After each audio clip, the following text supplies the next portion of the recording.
Olá e bem-vindos! Hoje vamos mergulhar numa ideia poderosíssima, a amostragem.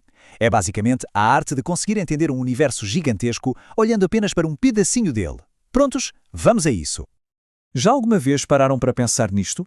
Ou então, como é que os institutos de sondagens conseguem ter uma ideia das intenções de voto de um país inteiro, falando só com algumas centenas de pessoas? Parece quase magia, não é? Mas a resposta está numa técnica estatística simplesmente brilhante. E olhem, esta é a metáfora perfeita para o que vamos falar. Uma única colher, se for bem tirada, claro, diz-nos tudo o que precisamos de saber sobre a panela inteira. A amostragem funciona exatamente com base neste princípio. Ok, então vamos lá formalizar um bocadinho isto. O que é que significa, em termos científicos, tirar esta tal colherada de dados? A definição, na verdade, é bastante direta. A amostragem é o processo de recolher informação de uma parte, a que chamamos amostra, para tirar conclusões, ou seja, fazer inferências sobre o todo, que é a população. O grande objetivo é que essa pequena parte seja de facto um espelho fiel do conjunto completo.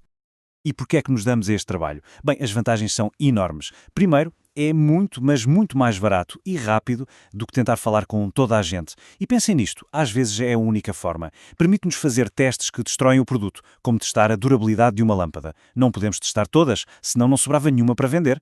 Com menos dados para gerir, a probabilidade de cometer erros também diminui. E claro, ao focarmos numa amostra mais pequena, podemos fazer perguntas mais detalhadas, ir mais a fundo. Agora, vamos à parte crucial. A forma como escolhemos a nossa colherada é absolutamente fundamental. Existem basicamente duas grandes abordagens, e a escolha entre uma e outra, bem, ela determina toda a validade científica das nossas conclusões. E aqui está a grande divisão. De um lado, os métodos probabilísticos. Aqui, toda a gente na população tem uma chance conhecida de ser escolhida, quase como numa lotaria justa. É isto que nos permite usar a matemática para generalizar os resultados com confiança. Do outro lado, os métodos não probabilísticos, onde a escolha é feita por conveniência ou com base num julgamento. É mais fácil, claro, mas o problema é que não podemos afirmar cientificamente que a nossa amostra representa mesmo toda a população. Então vamos lá espreitar as ferramentas específicas dentro de cada uma destas caixas. Como é que estes métodos funcionam na prática, no dia-a-dia? Estes métodos não probabilísticos são super comuns. A amostragem acidental é literalmente entrevistar quem passa na rua. A intencional é quando o investigador vai a um sítio específico, tipo um salão de beleza, para perguntar sobre cosméticos. E a voluntária é quando as pessoas se oferecem para responder, sabe? Como naqueles inquéritos online. São métodos rápidos, sem dúvida, mas não dão qualquer garantia de representatividade. Muito bem, agora vamos entrar na Liga dos Campeões. Estes são os métodos que os cientistas usam quando a precisão e a capacidade de generalizar os resultados são absolutamente críticas. Esta é a base de tudo. É o equivalente a pôr o nome de toda a gente num chapéu e tirar uns quantos à sorte. Cada pessoa tem exatamente a mesma probabilidade de ser escolhida. E isto, claro, elimina o viés do investigador na seleção. A amostragem sistemática é uma variação bem inteligente. Imaginem uma lista telefónica daquelas antigas. Escolhe-se um nome ao acaso perto do início e a partir daí vai-se selecionando, por exemplo, de 100 em 100 nomes. É mais prático do que a aleatória simples e se a lista não tiver padrões escondidos, o resultado é igualmente rigoroso. Agora, imaginem que a nossa população tem grupos muito distintos, sei lá, faixas etárias ou géneros diferentes. Para garantir que todos esses grupos estão representados de forma justa, podemos usar a amostragem estratificada. O que fazemos é simples. Primeiro, dividimos a população nesses estratos ou grupos. Depois, fazemos uma amostragem aleatória simples dentro de cada um deles. Isto garante que a nossa amostra final é um mini-retrato da diversidade da população real. E se a nossa população estiver super dispersa geograficamente? Aí entra a amostragem por conglomerados, ou clusters. Em vez de sortearmos pessoas individualmente, sorteamos grupos inteiros, como quarteirões numa cidade ou escolas num distrito. Selecionamos aleatoriamente alguns desses quarteirões e depois entrevistamos todas as pessoas que vivem nesses quarteirões escolhidos. Em termos de logística, é muito mais eficiente.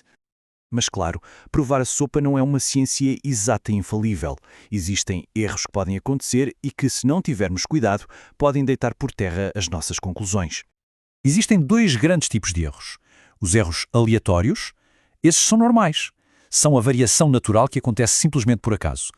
Uma colherada de sopa nunca é exatamente igual à outra.